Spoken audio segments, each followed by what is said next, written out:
पर उस विवाद को घर की चार दीवारी में रखे तब तक तो बहुत अच्छी बात है, और जैसी चार दीवारी के बाहर आता है तो वो एक तमाशा बन जाता है।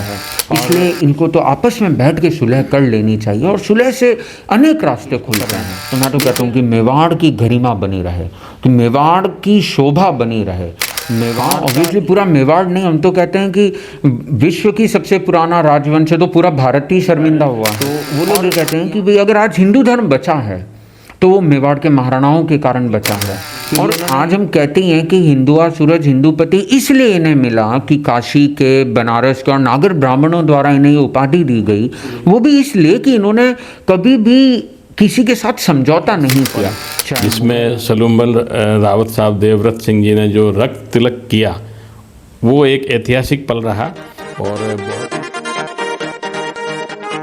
मेवाड़ में पूर्व राज परिवार के विश्वराज सिंह मेवाड़ और लक्ष्यराज सिंह मेवाड़, इनके बीच में जो मतभेद शुरू हुए हैं, मुख्य रूप से जो सवाल खड़े हुए थे कि उस विवाद के चलते पूरा मेवाड़ कहीं न कहीं शर्मिंदा हुआ है। इस घटनाक्रम को लेकर दोनों ही पक्षों ने भी अफसोस व्यक्त किया। सभी लोगों ने, पक्ष विपक्ष व आम लोगों ने भी इस पर प्रतिक्रिया दी है।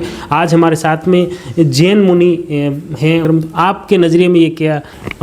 विवाद हर जगह होता है, एक सामान्य परिवार में भी विवाद हो ही सकता है। 2 भाई हैं, 3 भाई हैं, तो सामान्यतः बात है कि विवाद होना एक बात है, पर उस विवाद को घर की चार दीवारी में रखे तब तक तो बहुत अच्छी बात है, और जैसी चार दीवारी के बाहर आता है तो वो एक तमाशा बन जाता है। हक के लिए तो हर व्यक्ति लड़ता है, चाहे वो सामान्य हो या बड़े से बड़ा हो, तो फिर उसके लिए उसे संघर्ष करना पड़ता है। और जब संघर्ष होता ही है तो उसमें भी कई बार व्यक्ति जोश में होश खो देता है। पर मैं अभी भी यही मानता हूँ कि इसको जितना आपसी में सुलह करके बैठ के निपटाया जा सके उतना अच्छा है, क्योंकि हम ऐसे देखें कि विश्व में हाउस ऑफ मेवाड़ विश्व की सबसे पुराना राजवंश है। आज में serving dynasty, oldest serving dynasty, और उसके भीतर यदि ऐसा कुछ होता है तो कहीं ना कहीं मतलब एक शर्म की बात होती है कि हमने लोगों को पनाह दी है, अनेक रजवाड़े आपके अधीन रहे हैं और आपने उनकी सुरक्षा करी है।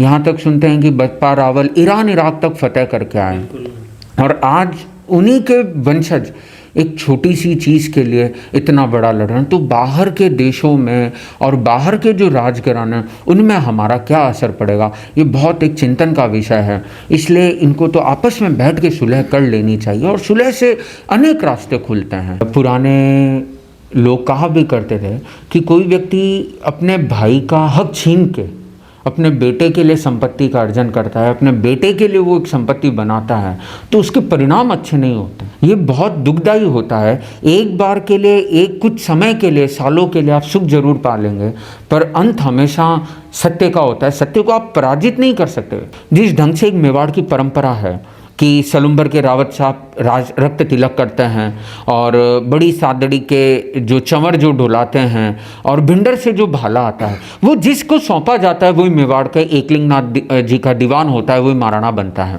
तो ये तीनों महाराणा विश्वराज सिंह जी को सौंपे गए, उनसे पहले लेट महाराणा महेंद्र सिंह जी को सौंपे गए थे। 350 के लगभग जो मेवाड़ की ठिकाने हैं, वो जिनको नजराना कर दे वही मेवाड़ का मतलब महाराणा होता है। तो ये सबसे बड़ी बात है कि ये एक कहना भी यही चाहिए कि हम किसी का हक छीन के अपने ऐशो आराम करें तो वो अच्छी बात नहीं है, और वो आज नहीं तो कल वो कभी ना कभी सामने आएगा। और कर्म ऐसे हैं कि कभी किसी को छोड़ते नहीं हैं। ठीक है, आज कोई पुण्य का उदय है तो आप लोग आराम से हैं, किसी का थोड़ा सा समय अनुकूल नहीं तो यूं समझे। तो मैं एक चीज़ सबसे अच्छी मानता हूँ महाराणा विश्वराज सिंह जी की, कहीं कोई नकारात्मक बात नहीं है। तो ये बहुत अच्छी बात है कि शालीनता और सभ्यता का परिचय दे रहे हैं।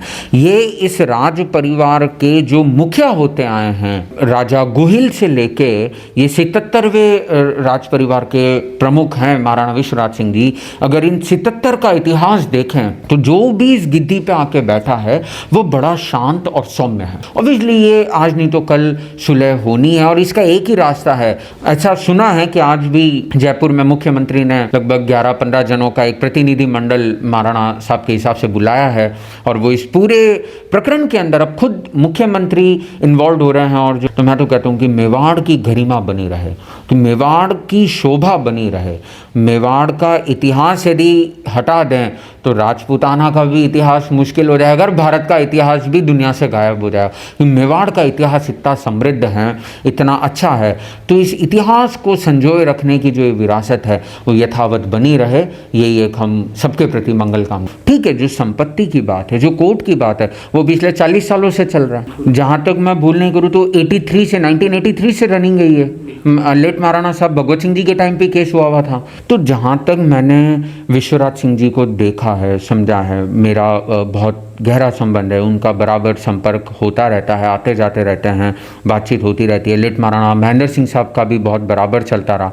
इन लोगों में ऐसा कुछ करें ये वो लगता तो नहीं है। इस पूरे घटनाक्रम को लेकर पूरा मेवाड़ शर्मिंदा तो हुआ है। हाँ, ऑब्वियसली पूरा मेवाड़ नहीं, हम तो कहते हैं कि विश्व की सबसे पुराना राजवंश है, तो पूरा भारत ही शर्मिंदा हुआ है। अब भी ये लग रहा है कि कहीं ना कहीं सरकार की नज़र फिर भी इसी पे है कि इसको कैसे न कैसे समझे, इससे इस मामले को सुलटा दिया जाए। हाँ, ये तो बहुत बड़ी बात है कि सरकार ने अपना हस्तक्षेप किया, और हस्तक्षेप करना भी वाजिब समझता हूँ, क्योंकि बहुत बड़े परिवार का मामला है और उन लोगों पे बहुत लोगों की आस्थाएं हैं। हिंदुआ सूरज हिंदुपति टाइटल सिर्फ मेवाड़ के महाराणाओं को ही मिला है, उसके अलावा विश्व में किसी को भी ये टाइटल नहीं मिला।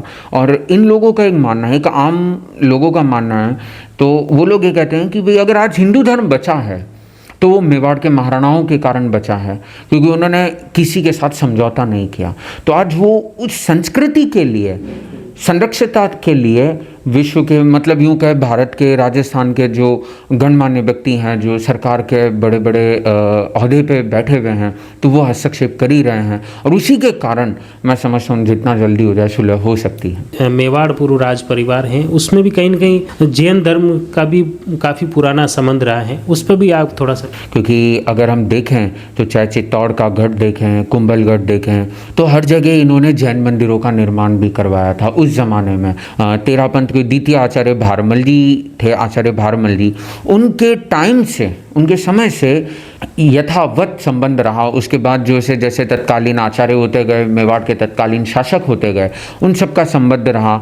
यहाँ तक कि अष्टमाचार्य, हमारे जो 8वें आचार्य हुए आचार्य श्री कालूगणी, जब उनका महाप्रयाण भी मेवाड़ में हुआ, गंगापुर के अंदर हुआ, और उस वक्त महाराणा भोपाल सिंह साहब विराजते थे, और उनका एक बड़ा स्नेह था। जब कभी वो आचार्य कालूगणी उदयपुर पधारे हैं तो वो उनकी सेवा उपासना में हाजिर हुए हैं। महाराणा भगवत सिंह भी जुड़े रहे। उसके बाद महाराणा महेंद्र सिंह जी, जो लेट महाराणा साहब अभी जिनका देह अवसान हुआ, उनका भी तेरापंथ के साथ बहुत जुड़ाव रहा। के लगभग उदयपुर जब आचार्य महाप्रज्ञ जी का चातुर्मास था तो आपका बराबर आना जाना रहा, उनके साथ बौद्धिक चर्चाएं होती रही। आचार्य महाश्रमण जी जो 11वें आचार्य हैं तेरापंथ धर्म संघ के, उनका जब 2011 में मेवाड़ में आगमन हुआ था पहली बार आचार्य बनने के बाद, तो लाछुड़ा के अंदर मेवाड़ स्तरीय स्वागत समारोह था, तो महाराणा महेंद्र सिंह जी उनके स्वागत में पहुंचे थे, और उसके बाद भी ये परंपराएं चली। वैसे लेट महाराणा भगवत सिंह जी के जो महाराणा मेवाड़ चैरिटेबल जो फाउंडेशन है, उनकी ओर से आचार्य तुलसी जो हमारे 9वें आचार्य थे, उन्हें हकीम खान सुर सम्मान से भेंट किया गया था। ये भी एक परंपरा रही। यद्यपि मेरे पास महाराणा विश्वराज सिंह जी जब महाराज कुमार साहब थे 2 साल पहले शिशोदा में एक कार्यक्रम में आए, और उस कार्यक्रम के बाद से वो इतने गहरे जुड़े कि कोई भी छोटी मोटी बात होती है या कोई चर्चा होती है तो वो ज़रूर एक बार सलाह आदि करते हैं। और मैं समझता हूँ कि उसी को उन लोगों ने भी याद रखा। तो राज तिलक के अवसर पर उन्होंने ऐसा समान आमंत्रण भी दिया, पर एक क्षेत्र की दूरी थी तो हम लोगों का जाना थोड़ा पॉसिबल नहीं था।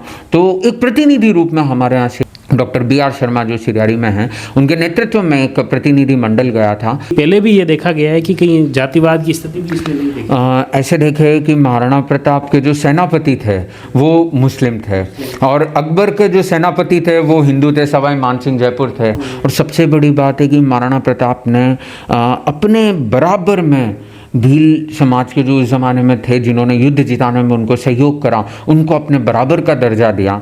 अगर हम मेवाड़ का राज चिन्ह देखें तो उसमें एक तरफ मेवाड़ के महाराणा हैं तो दूसरी तरफ जो भील समुदाय से थे, और उनको भी भील नहीं राणा की पदवी दी। सर्वधर्म के प्रति इनका एक सौहार्द का भाव रहा, सबको साथ लेके चलना इस परंपरा, इस राज परिवार की एक परंपरा रही है। और आज हम कहते हैं कि हिंदुआ सूरज हिंदुपति इसलिए इन्हें मिला कि काशी के, बनारस के और नागर ब्राह्मणों द्वारा इन्हें ये उपाधि दी गई, वो भी इसलिए कि इन्होंने कभी भी किसी के साथ समझौता नहीं किया। चाहे मुग़ल आए, उनके बाद आए, उनसे पहले खिलजी आए और उसके बाद में अंग्रेज तक रहे, तो महाराणा भूपाल सिंह जी तक उन्होंने कभी, किसी ने महाराणा सांगा से लेकर भूपाल सिंह जी तक कभी किसी से समझौता नहीं किया। तो वही एक कारण है कि ये धर्म के प्रति हमेशा से सदैव झुके रहे हैं। चित्तौड़गढ़ में मुख्य रूप से विश्वराज सिंह मेवाड़ के राज तिलक की रस्म वाकई ऐतिहासिक रही। सभी के जो अनुभव लिए हमने, अलग अलग लोग जो उस कार्यक्रम में साक्षी बने थे, उनके काफ़ी रोचक अनुभव रहे। अभी हमारे साथ में सीरियारी के डॉक्टर शर्मा जी हमारे साथ में हैं, उनसे जानेंगे कि वो भी उस राज तिलक की रस्म में शामिल हुए थे, उनके क्या अनुभव रहे। पहले आपका थोड़ा सा परिचय। मैं 29 साल से आचार्य भिक्षु हॉस्पिटल में सेवाएं दे रहा हूँ। मैं मुनिश्री के प्रतिनिधि के रूप में वहाँ गया था, राज परिवार की ओर से निमंत्रण आया था, तो मैंने वहाँ देखा, बहुत ही अच्छा लगा। ख़ास तौर से वो ऐतिहासिक पल जिसमें सलूम्बल रावत साहब देवव्रत सिंह जी ने जो रक्त तिलक किया, वो एक ऐतिहासिक पल रहा और बहुत ही शानदार व्यवस्थाएं रही।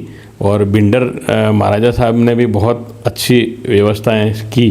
तो ये एक बहुत ही ऐतिहासिक और यादगार पल रहा हमारे लिए। ये कार्यक्रम में कहीं न कहीं पूरा, इतने लोग आए थे लेकिन पूरा अनुशासित तरीके से जो बैठक व्यवस्था थी, उस पूरे कार्यक्रम को जिस तरह से ऑर्गेनाइज किया कि वहाँ पर जो भी व्यवस्थाएं थी बहुत ही अनुशासित रही और किसी प्रकार का कोई मतलब ऐसा वाकया नहीं हुआ।